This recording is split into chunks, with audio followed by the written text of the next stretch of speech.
Hi guys. आपने पिछले episode part 2 में देखा ही होगा कि अस्मिता को गोली मार देता है शेखावत, जिसकी वजह से वो बेहोश हो जाती है। लेकिन अब इस एपिसोड में हम देखेंगे कि आगे क्या होता है और क्या होने वाला है। तो आप बने रहिए हमारे इस वीडियो के अंत तक। अगर आपने हमारे चैनल को सब्सक्राइब और वीडियो को लाइक नहीं किया तो कर ले, ताकि आने वाली हर वीडियो की नोटिफिकेशन आपको जल्दी मिले। हम बात करते हैं कि फिर अस्मिता कहती है कि हमारी बेटी जो कुर्सी है उनको अच्छे से ख्याल रखना, और मेरे पास अभी टाइम बिल्कुल भी नहीं है। इसके बाद वो 2-3 शब्द और कहती है और उसके बाद उसकी मूर्ति हो जाती है। जिसके बाद में शान काफ़ी कुछ ज़ोर ज़ोर से चिल्लाते हैं और निवेदिता भी काफ़ी कुछ ज़ोर ज़ोर से चिल्लाती है। जिसके बाद में हम देखते हैं कि वहाँ पर कि शान और निवेदिता दोनों शॉक हो जाते हैं, क्योंकि स्मिता की तो मौत हो जाती है और करसी तो बेहोश पड़ी रहती है। इसके बाद में काफ़ी कुछ और अलग होने वाला है।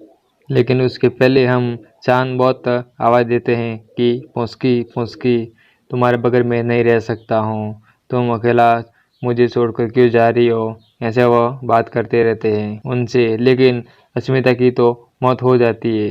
जिसके बाद हम देखते हैं कि चांद को भी शौक लग जाता है और वह काफ़ी दिल से टूट जाते हैं। वह पूरी हार मान लेते हैं।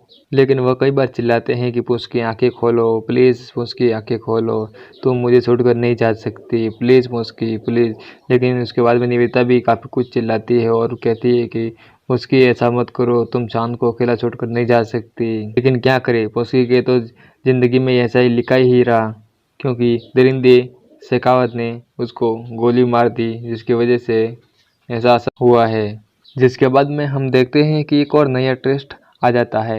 वहाँ पर बताया जाता है कि चांद और अस्मिता और करसी तीनों मंदिर में जाते हैं। वहाँ पर वो दर्शन करते हैं, जिसकी वजह से वो अस्मिता वहाँ पर आरती भी करती है और वह तीनों खुश रहते हैं एक दूसरे से। लेकिन इसमें काफ़ी कुछ देखने को मिलता है आपको, जिसमें बताया जाता है कि अस्मिता भी काफ़ी खुश लगती है। लेकिन जो ये आप देख रहे हैं वह एक 6 महीने के बाद का एपिसोड है।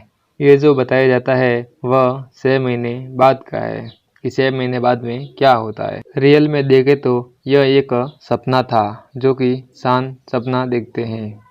जिसके बाद में हम देखते हैं कि वहाँ पर अस्मिता और शान करसी तीनों वहाँ पर जाते हैं और तीनों वहाँ पर आरती करते हुए रहते हैं। लेकिन अचानक शान और अस्मिता दोनों की आंखें तो बंद रहती है, वह देख नहीं पाते, और करसी की आंखें खुली रहती है। इसकी वजह से ऊपर का जो मंदिर में घंटा रहता है वह अपने आप हिलने लगता है और बहुत ज़ोर ज़ोर से हिलने लगता है। जिसके बाद हम देखते हैं कि वह घंटा टूट जाता है और अस्मिता के सर में आकर गिर जाता है।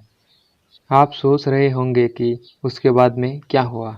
यह भी एक सपना था, जो कि करसी बेटी को सपना आता है, वह भी भयानक सपना आता है। लेकिन उसके बाद हम देखते हैं कि करसी सोई रहती है, फिर अचानक उठ जाती है। उठने के बाद में पास में ही चांद भी सोए रहते हैं, लेकिन चांद उसे पकड़ लेता है कि बोलता है कि बेटा ये एक बुरा सपना था तुम्हारा। लेकिन वो जैसे उठती है वैसे मम्मा मम्मा मम्मा ऐसे करके चिल्लाने लगती है। लेकिन उसके बाद में चांद उसे चुप करा देते हैं कि बेटा ये एक बुरा सपना है और तुम्हारी मम्मी तो अभी बहुत दूर है, क्योंकि उनकी पुलिस में नौकरी है, वह किसी दूसरे गांव में है, क्योंकि वहाँ पर टावर भी नहीं आता है और नेटवर्क की प्रॉब्लम से वो आपसे बात नहीं कर पाती है। मैंने उनसे कल बात की थी, लेकिन उस टाइम आप सो रही थी, इसलिए उन्होंने कहा कि अब करसी बेटा को सोने दो, आप उसे उठाओ मत। ऐसा इसलिए कहते हैं कि शान, क्योंकि शान बहुत झूठ बोल रहे हैं करसी से, क्योंकि करसी को पता नहीं कि मेरी मम्मा मर चुकी है अभी। उसके बाद हम देखते हैं कि मन मन में शान भी सोचता रहता है कि मैं बहुत झूठ बोल रहा हूँ, क्योंकि एक न एक दिन करसी को सच बताना ही होगा। लेकिन वह सच नहीं बताते, क्योंकि सच बता देंगे तो करसी की हालत भी बेहद खराब हो जाएगी। क्योंकि उसके बाद देखते हैं कि करसी की हालत तो वैसे भी तो खराब ही होती है, वह की बीमार हो जाती है, क्योंकि उसके भी चोट में गहरी चोट लगने की वजह से वह ज़्यादा बीमार होती है। जिसके बाद में करसी कहती है कि मुझे पता है कि मम्मा कहाँ पर है। तब तक शान अचानक शौक हो जाते हैं कि शायद करसी को पता तो नहीं चल गया कि मम्मा क्या हुआ यूँ। इसके बाद हम देखते हैं कि चांद भी बहुत कन्वर्स करने की कोशिश करते हैं करसी से, फिर उसे समझाते हैं। कृषि कहती है कि पहले तो मम्मी मेरे बगैर एक जरा पल भी नहीं रहती थी, लेकिन अब कैसे वो रह रही है। लेकिन चांद कहते हैं कि वह बहुत दूर है, आपसे बात नहीं कर पाती है, क्योंकि वहाँ पर जहाँ रहती है वहाँ पर नेटवर्क की प्रॉब्लम बहुत है, इसलिए वह नहीं आपसे बात कर पाती है। इसके बाद हम देखते हैं कि चांद कहता है कि बेटा, मेरे पास झूठ बोलने के अलावा और भी कोई सहारा नहीं है, और मैं यह आपसे झूठी बातें और झूठी स्टोरी बताने के अलावा मेरे पास कोई सवाल नहीं है।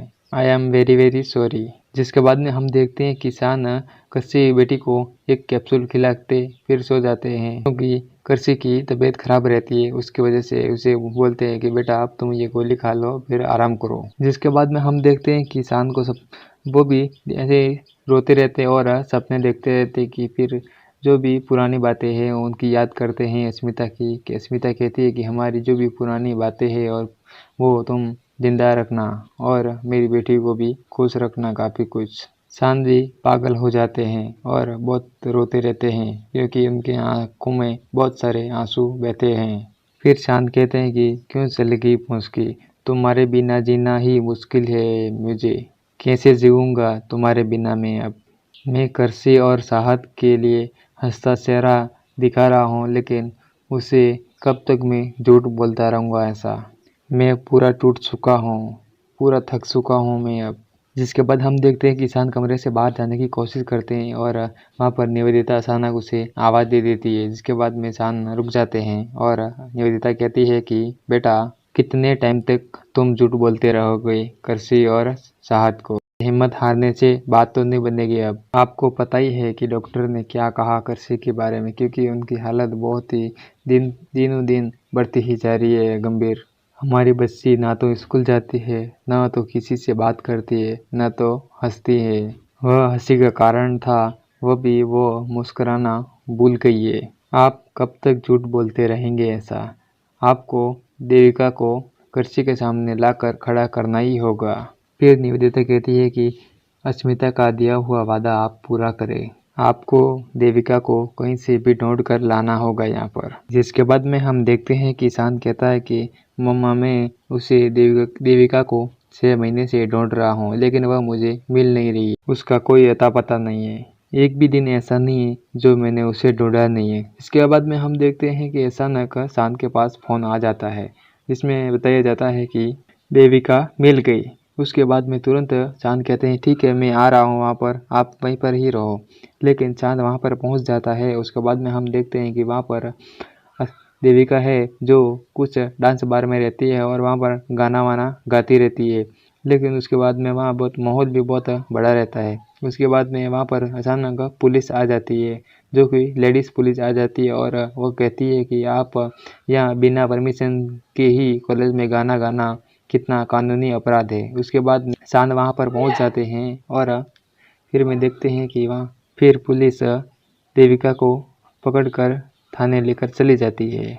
जिसके बाद में चांद वहाँ पर ही खड़े रहते हैं और देखते रहते हैं। जिसके बाद में चांद कहते हैं कि मेरी बेटी को ठीक करने में देविका को मदद करनी ही होगी। इसके बाद में वह माताजी को भी प्रणाम करते हैं और उनसे भी आशीर्वाद मांगते हैं कि मेरी बेटी को ठीक करने में आपको हेल्प करनी ही होगी। इसके बाद में हम देखते हैं कि देविका को थाने लेकर चले जाते हैं और उसे लॉकअप में डाल देते हैं। उसके बाद में थाने में चले जाते हैं शान, जहाँ पर वह एक गाना बजाती रहती है हारमोनियम से। फिर अचानक वहाँ पर पैर फिसल जाता है, लेकिन और फिर शान उसे पकड़ लेते हैं। आज का एपिसोड यहीं पर ख़त्म होता है और अगले देखेंगे नेक्स्ट एपिसोड में क्या होने वाला, क्या देविका इनकी धर्मपत्नी बनकर रहेगी या नहीं, वो हम देखेंगे इस लास्ट एपिसोड में। तब तक आप हमारे चैनल को सब्सक्राइब और वीडियो को लाइक नहीं किए तो कर लीजिए।